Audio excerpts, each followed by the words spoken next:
سلامونه او نیکی هیلې ګرانو کتونکو په خیر راغلی پښتو کوکینګ ته. نن منګه د سبزیجاتو سوپ جوړ کړی دی. ویډیو د سره وګورئ او د خپل ملګرو سره یې شریکه کړئ. د دې لپاره به زمونږ په کار وي یو دانه پیاز، دوه دانې د اوږې پلي، یوه دانه ګازره، دوه دانې شنه پیاز، 100 ګرامه مټر، یوه غټه قاشوغه د جوارو دانې، نیم شین مرچکه یعنی دولمه مرچکه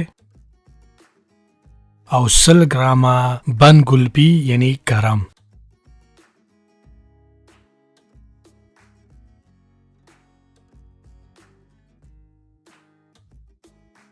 دا ټولې سبزیانې به دغسې وړې وړې پرې کړئ. کله مو چې دا شین پیاز پرې کوو نو د شین پیاز دا شنه برخه به جدا پرې کړئ او دا سپینه برخه به ترې جدا کړئ. کو ستاسو سره پکې یوه نیمه سبزي کم هم وي نو فرق نه کړئ. د هغې په ځای کولی شئ چې یو بله سبزي ور واچوئ یا هیڅ پکې هم وانه اچوئ.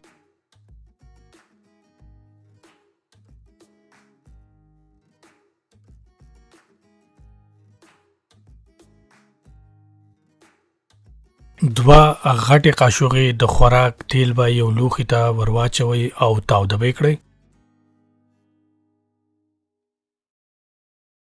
دا پرې کړې اوږه به اوس دغه غوړو ته ور واچوو او د 1 منټ دپاره به یې پکې سره کړو.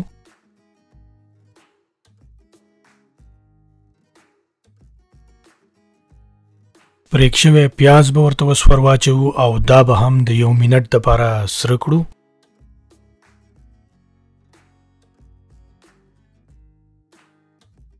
اوس به ورته د شنو پیازو دغه سپینه برخه ور واچوو او دا به هم د 1 منټ دپاره سره کړو.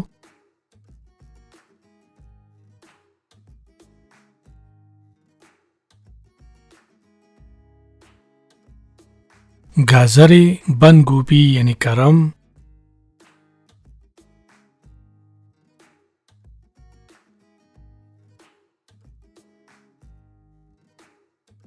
او دا شنه مټر به دا ورته ور واچوو او دا به پکې هم د 2 نه تر 3 منټو پورې سره کړو.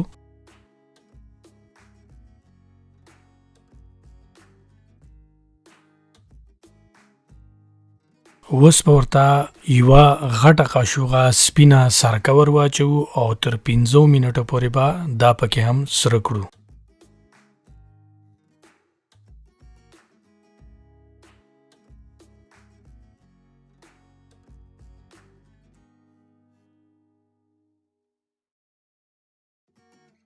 اوس به ورته 1.5 لیټر اوبه ور واچوو.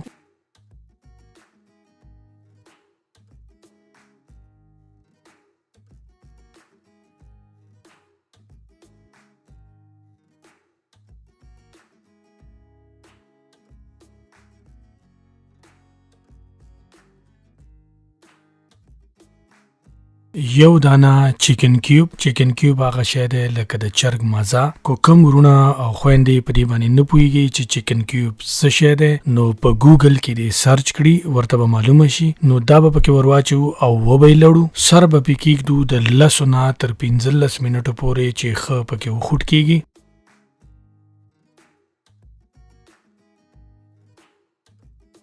کله مو چې ته سر اوچت کړو او کتل مو چې اوس تیار شوی دی نو یوه دانه د مټر دانه به راواخلئ او دا به وګورئ چې دغسې نرمه شوي وي. نو تر دې حده پورې ستاسو سوپ اوس تیار دی. شین مرچکې یعنی دولمه مرچکې، د شنو پیازو هغه شنه برخه،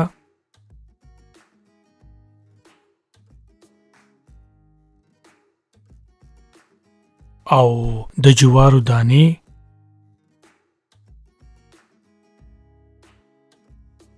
سره د یوې وړې قاشوغې تور مرچکي به ورته ور واچوو. دا به پکې ولړو او سر به پرې کېږدو د 5 منټو دپاره چې دا پکې هم پاخه شي.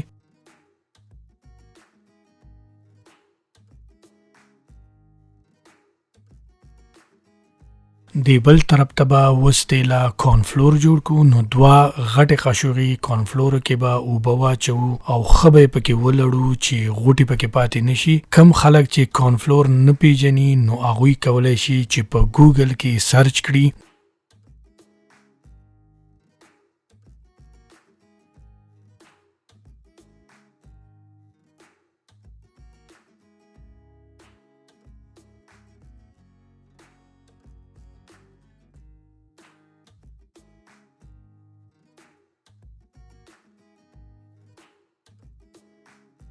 سوپ وس هم تیار دی. تاسو یې کولی شئ چې ویې خورئ، خو د ټینګوالي دپاره پکې موږ دا کورنفلور وراچوو. نو کله چې دا کورنفلور وراچوئ نو اول به یې وګورئ چې په دې کې غوټې نه وي او ورو ورو به یې وراچوئ او لړئ به یې چې لاندې پکې په سوپ کې هم غوټې پاتې نه شي.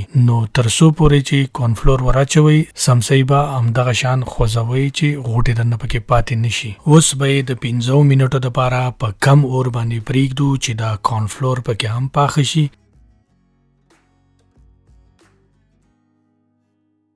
نو 15 منټه پس به ستاسو سوپ دغه سیټینګ تیار شوی وي. نو کو زمونږ دا ویډیو ستاسو خوښه شوی وي نو زمونږ د چینل سبسکرایبول درنه هیر نشي. د دې سره اوس تاسو نه اجازت غواړو د بلې ویډیو پورې. د الله په امان.